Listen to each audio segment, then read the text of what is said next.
سلام، خلاصه برای این شکلی خلاصه بازی رو بگم.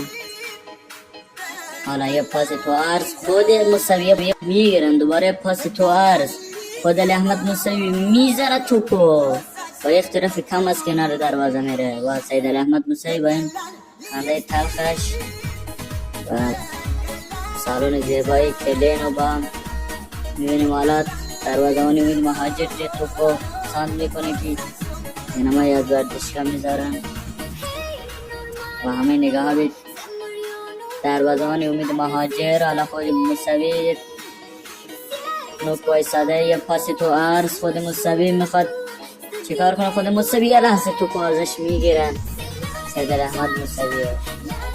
حالا علی احمد موسوی یه فرار میکنه، ببینیم چیکار در آدان وحدت حالا یه پاسی تو عرض حسین، یه پاس دوباره نرسه پیش، تبادل و ازش میده. حالا خود موسوی یه موقعیت داره، خود موسوی میزنه دروازه‌بان برخورد میکنه و توپ از کنار دروازه به بیرون میره. خود موسوی دوباره خود کورنر رو بزنه که اینجا نوجوانشان جدید بود نبود، عجیب بود نبود، پر حرف بود نبود، حس شدید بود نبود.